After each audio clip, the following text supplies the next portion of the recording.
آج 6 ستمبر ہے۔ 27 برس پہلے ایک چھوٹی مگر خوددار قوم نے ثابت کیا کہ جدید اسلحہ اور فوجی برتری ہی نہیں بلکہ اتحاد، جرت، اپنے مقصد پر یقین محکم اور دھرتی سے محبت ہی وہ جذبے ہیں جو کسی بھی جنگ میں کامیابی اور سرفرازی کا سبب بنتے ہیں۔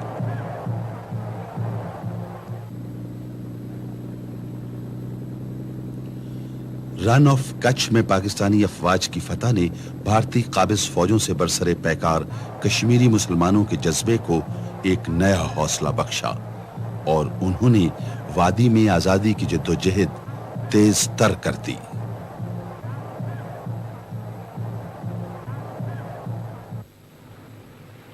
بھارتی فوج نے مجاہدین کے حملوں میں اپنی ناکامی سے بوکھلا کر آزاد کشمیر پر اچانک حملہ کر کے کارگل اور ٹیٹوال کی چوکیوں پر قبضہ کر لیا۔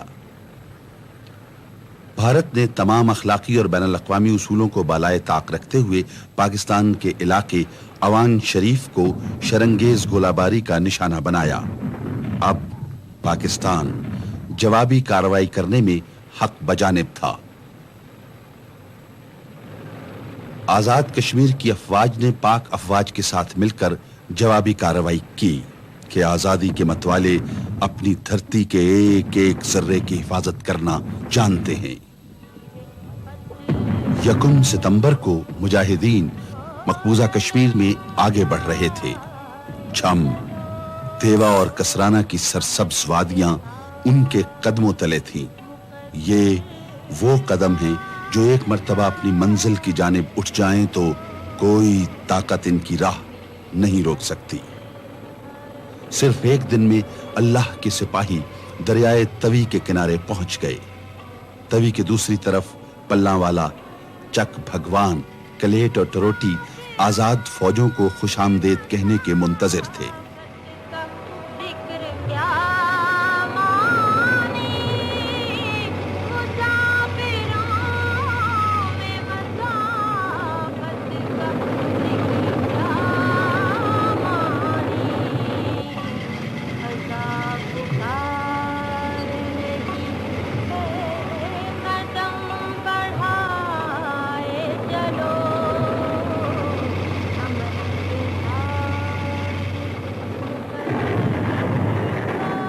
پھر 5 ستمبر کو ان علاقوں کے علاوہ چھم کو بھی آزاد کرا لیا گیا۔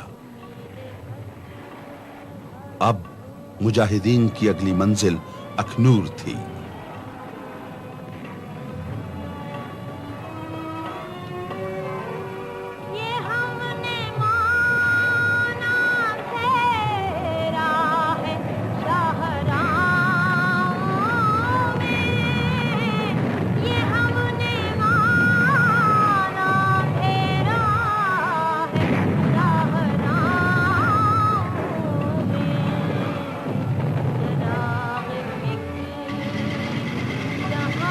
پاک فوج کی جوڑیاں کی طرف پیش قدمی کرتے ہوئے بھارتی فوج سے پہلی بڑی جھڑپ ٹروٹی کے مقام پر ہوئی۔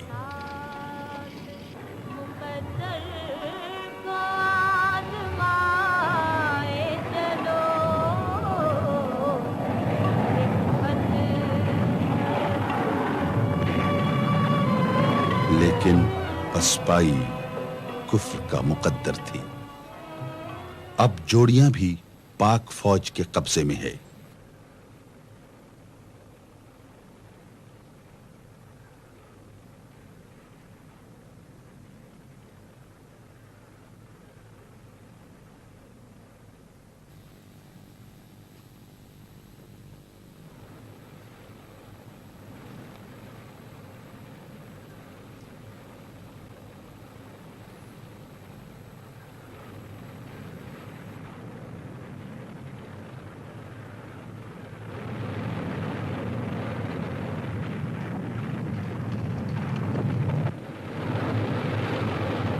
جوڑیاں سے بھاگتے ہوئے دشمن 20 ٹینک چالو حالت میں اور اتنی توپیں اپنے پیچھے چھوڑ گیا جو 2 رجمنٹوں کی ضروریات کے لیے کافی تھی۔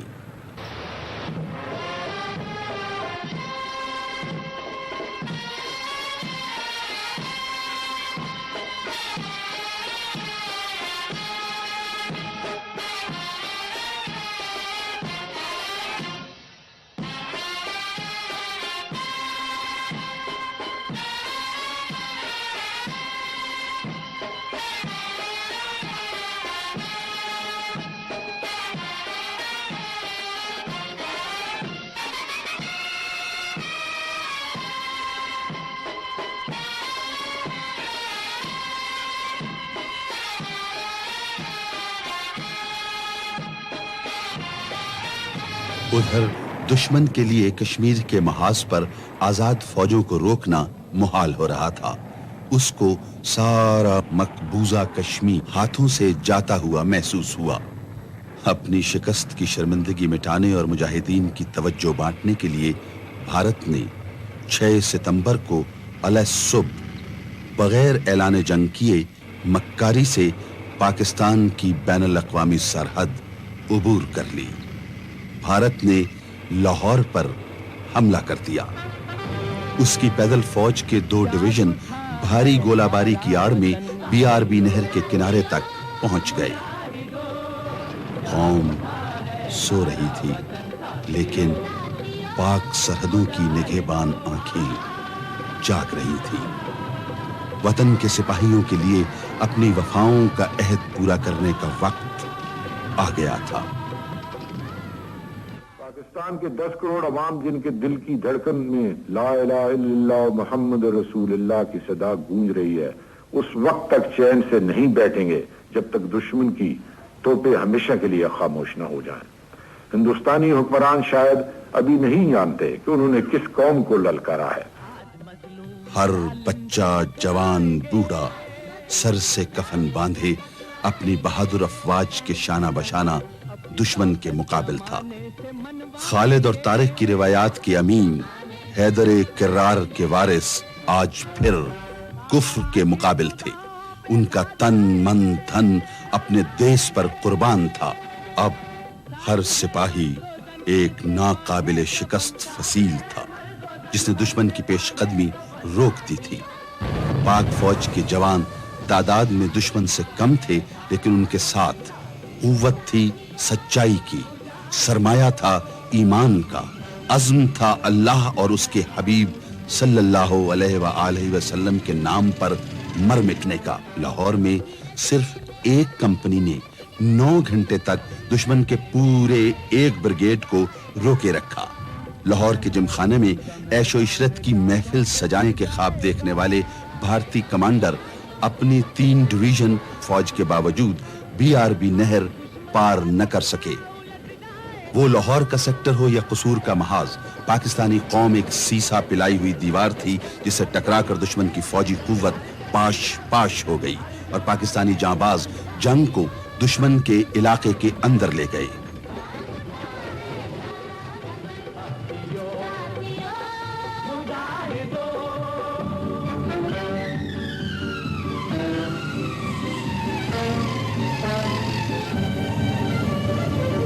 قصور کے محاذ پر بھی دشمن کو منہ کی کھانی پڑی اور پاک افواج کھیم کرن کو فتح کرتی ہوئی آگے بڑھتی رہی۔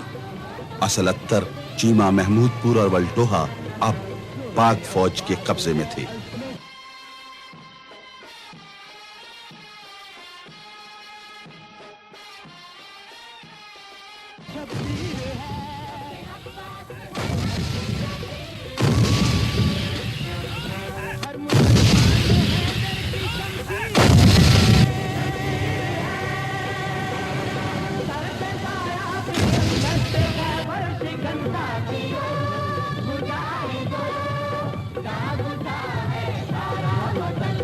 دشمن بڑی تعداد میں جنگی سامان چھوڑ کر پسپا ہو چکا تھا۔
ابھی لاہور پر حملے کو 24 گھنٹے بھی پورے نہ ہوئے تھے کہ دشمن نے 500 ٹینکوں اور 50,000 فوج سے سیالکوٹ پر حملہ کر دیا۔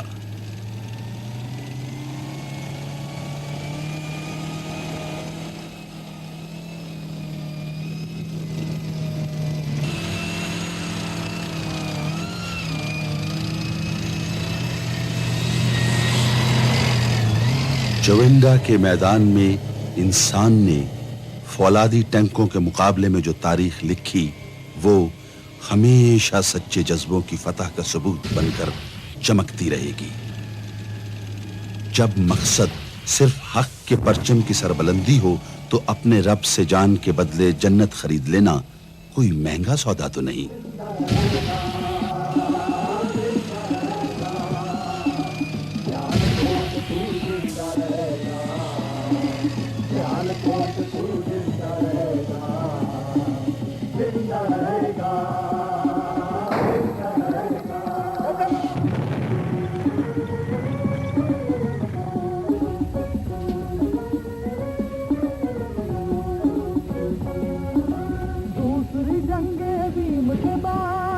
سیالکوٹ کے محاذ پر بھی قوت ایمانی عسکری قوت پر غالب رہی اور یہاں بھی دشمن کا خواب پورا نہ ہو سکا۔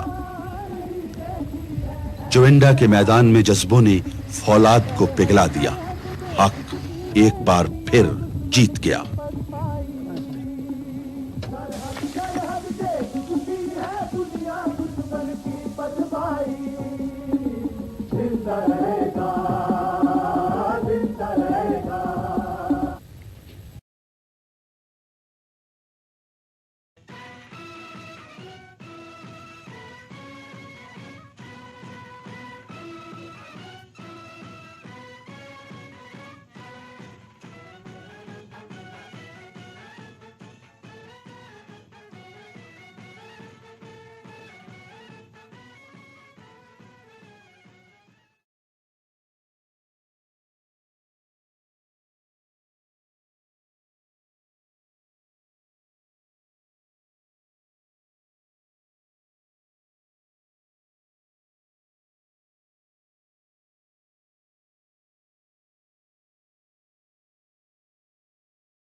دشمن جب مادر وطن کی عزت کی طرف ہاتھ بڑھائے تو دھرتی کے بیٹوں کی غیرت پر بند باندھنا مشکل ہو جاتا ہے۔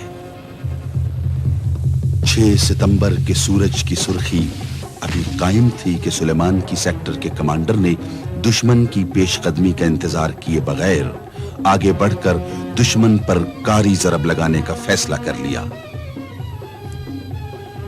اسے سلیمان کی ہیڈ ورکس کو دشمن سے محفوظ رکھنا تھا تاکہ ملک کی نہریں رواں رہیں، کھیت سیراب رہیں اور دیس سرسبز رہے۔ اللہ کے فضل سے نہ صرف ہیڈ ورکس دشمن کی پہنچ سے محفوظ رہا بلکہ جب جنگ ختم ہوئی تو دشمن کے علاقے میں 40 مربع میل تک کا رقبہ پاک فوج کے زیر نگیں تھا۔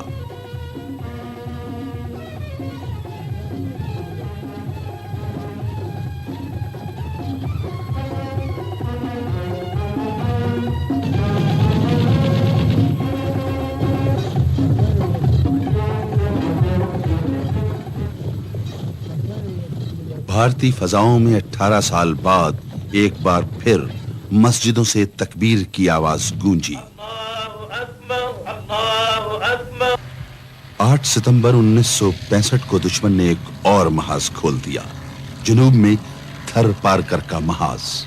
اس کا خیال تھا کہ پاکستان کی افواج کو کشمیر سے سندھ تک تقریباً 1500 میل لمبی سرحد پر پھیلا کر کمزور کیا جا سکتا ہے، لیکن یہاں تو صرف افواج پاکستان ہی نہیں، پوری قوم دشمن کے مقابلے میں سینہ سپر تھی۔